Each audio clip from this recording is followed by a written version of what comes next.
Hey, Brandon here. Welcome to the channel and thanks for tuning in. Have another 2025 rookie profile show here for you today. It's early. I'm going to be joined by my podcast co-host Jason DiRienzo, and we have been summer scouting all summer long, watching the all 22 film of our favorite future Dynasty players. And today we're going to take a look at Penn State running back Kaytron Allen. He's going to be going into his junior year. Big season coming up for Penn State. We recently did Nicholas Singleton, a similar video, so go check that out. Both of these players are expecting big things coming into their junior year. So you play Devy, you play Dynasty, any kind of fantasy format out there, hit that subscribe button. The goal of this channel is to give you an early look at future draft classes, and we're going to be taking a look at, like I said, Kaytron Allen, 2025 NFL draft prospect. Enjoy the show. All right, Jason, let's do our 2025 rookie profile on Mr. Kaytron Allen. All right, we just got done doing some Nick Singleton, 5'11", 229-pound running back going into his junior year. Okay, we watched again the all 22 film of his Ole Miss game, his Michigan game, his Ohio State game. And again, guys, if you want access to that, hit me up via email to get access to those exclusive dashboard production films. Great way to scout these players for yourself. So let's go over his career production profile. He had a pretty solid season last year, 848 yards, 5.2 yards per average.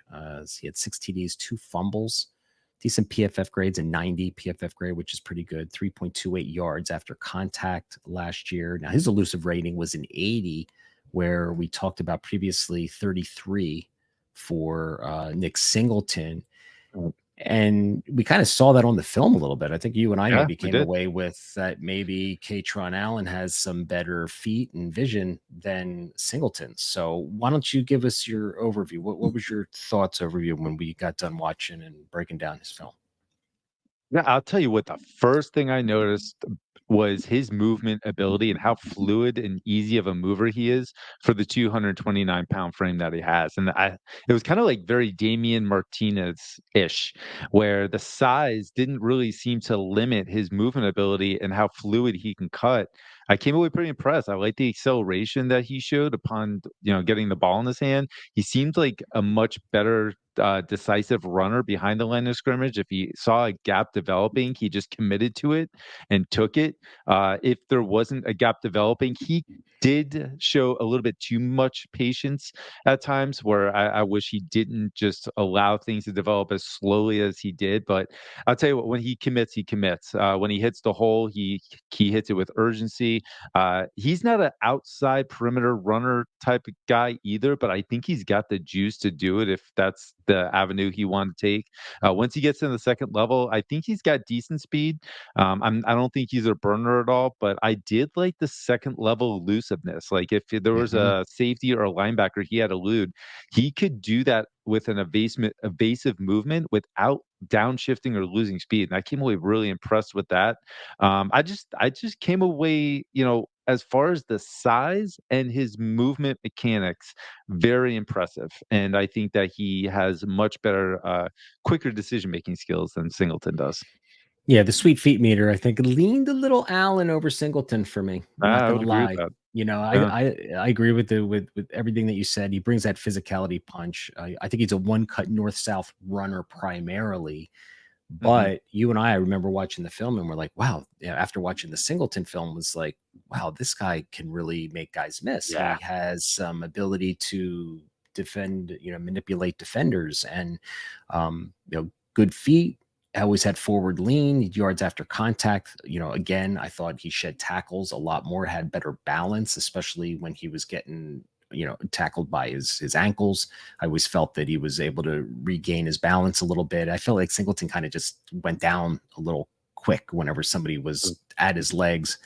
But his receiving profile, he had 14 receptions on the season for 81 yards. He had so we saw a couple plays. He doesn't look supernatural catching the ball. He had one drop in those films, and the other one he kind of jumped up when he didn't have to catch the ball, and he kind of body catched it. So I'm not sure like how natural a receiver is, and I don't think he's going to be a burner either. But a guy 5'11", 229 pounds, we're not asking you to be a burner. That would be kind of a feather in the cap trait at that size. But overall, I came away pretty impressed. So let's get into his tape grades, his vision and patience. What'd you give him? Vision Patience, I give him a 3.5. I think it's just above average. Kind of impressed with what he can do within what he sees at the line of scrimmage and in the second level within his navigation between the trenches.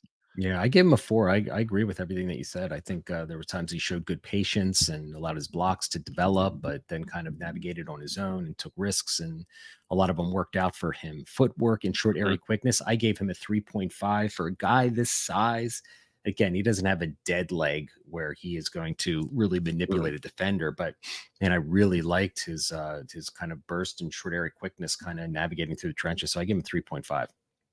Yeah, give him a 3.5 too, and I think you nailed every point. So acceleration and speed, I gave him a 3. He's not going to be a long burner, but I think he's got good acceleration when he makes up his mind at the line of scrimmage. Yeah, I gave him a 3 too. I was thinking about giving him a 3.5 because that acceleration is actually a lot better than I would have expected for a guy. I keep talking about his size, but just alone, I was pretty impressed with the acceleration. But that long speed, I have major question marks about. Yeah, yeah. Strength and contact balance, I gave him a 4. There's nothing on the film that would indicate that he, doesn't have the physicality, the play strength, and the forward, the good pad level. Looks just solid all the way around in that department. I gave him a 4. Yeah, I give him a 4 too. He seems like a tenacious runner who does not want to go down on first contact, and I can appreciate that type of runner. His receiving tape grade, I gave him a 2.5. Didn't look really comfortable given the fact that he had 21 targets, only caught 14 of them. So it was a short passing game there in Penn State. So didn't look like they utilized him very much. So I gave him a 2.5. Yeah, I gave him a 2. This is an area that he has to drastically improve because the NFL is looking for pass catchers to be, all around backs are what they want. And I think this is an area he needs to improve. Had 3 drops last year, and we saw in the film it was an easy catch that he should have made. So if he's having concentration issues, that's gonna be a problem. All right, so let's talk about his draft capital. I got him as a round 3 through 5. I think with a good season, he's kind of the forgotten running back right now, right? No one talks about Kaytron Yeah. Allen in this draft class. I mean, nobody. And that's certainly understandable because Nicholas Singleton, everyone kind of is expecting him to have the better traits, the better like explosiveness and all of that. But to see how the season plays out. But I don't know. I could see maybe a late day 2 with a really good season. We've seen running backs rise, right? It's early in the process. Right. The season's just starting. We got another full season of football, but he could also be a solid, middle round day 3 pick as well if he doesn't improve his profile. So I got him rounds 3 through 5. Yeah, I think that's a good range. I got 4 through 6. If he was a pass catcher, this would be a lot easier for me to put him in Mm, day 2 category that's a good because I point. do think his skill set is really good, but that pass catching is gonna be something the NFL is gonna knock on him. So I got 4 Yeah. through 6. That's a really good point. My player comp is Tyler Algier, just similar size, physical, and I could see a similar path for Kaytron Allen. I don't believe he's going to be a lead back in this league that, in the NFL on our dynasty roster, but he could be, Tyler Algier, a great handcuff to the more explosive back that is the RB1 on that team. So I got Tyler Algier as a player comp. Yeah, I could see it. I could see that path. That actually makes a lot of sense. I have Damian Pierce. I think Damian Pierce showed that he has very similar type of running style and elusiveness that Kaytron Allen does, or maybe I should have flipped the way I just said that. But I think that if Kaytron Allen does get an opportunity to be a starter due to injury or whatever it may be, I think he could really impress and be a functional fantasy asset. So I see some Damian Pierce. I just don't think that he has the longevity to sustain a starting role. I think he's one of those guys like Damian Pierce that would maybe produce 1 year and then just completely Yeah. fall off due They to get the next somebody who's a free agent little class or draft, NFL draft or whatever, and get replaced. Yeah, I mean, let's say, I mean, he just lacks that explosiveness that Right, NFL right. teams covet, right? And there's only 32 guys that are going to get, that role. So, buy, sell, hold. I have him as a sell. I don't think anyone's going to buy him from you. I don't think there's a lot of Kaytron Allen truthers out there that going to think that he's going to be nothing more than a backup. So, if you could get something for him, throw him into a deal. I could see you holding him as well if you've got him. And like I just said, he could be maybe a late day 2 guy. Yeah. I'm actually buying because Mm. I mean, where's the value at right now? I could have him as a throw-in in a trade that I do and just have a nice backup running back who could possibly produce for me if he ever gets in the starting position. And it won't cost me much at all to try to go buy him right now. So I'd be buying. Yeah, you're right. He would be pretty cheap. He would be like, "Hey, give me Kaytron now. Throw it in the deal, and we'll get the Right, deal just done throw for it in the the deal. throw it in the He's a nice deal. throw-in. Throw it in the deal." All right, guys. There is our 2025 rookie profile on Kaytron Allen.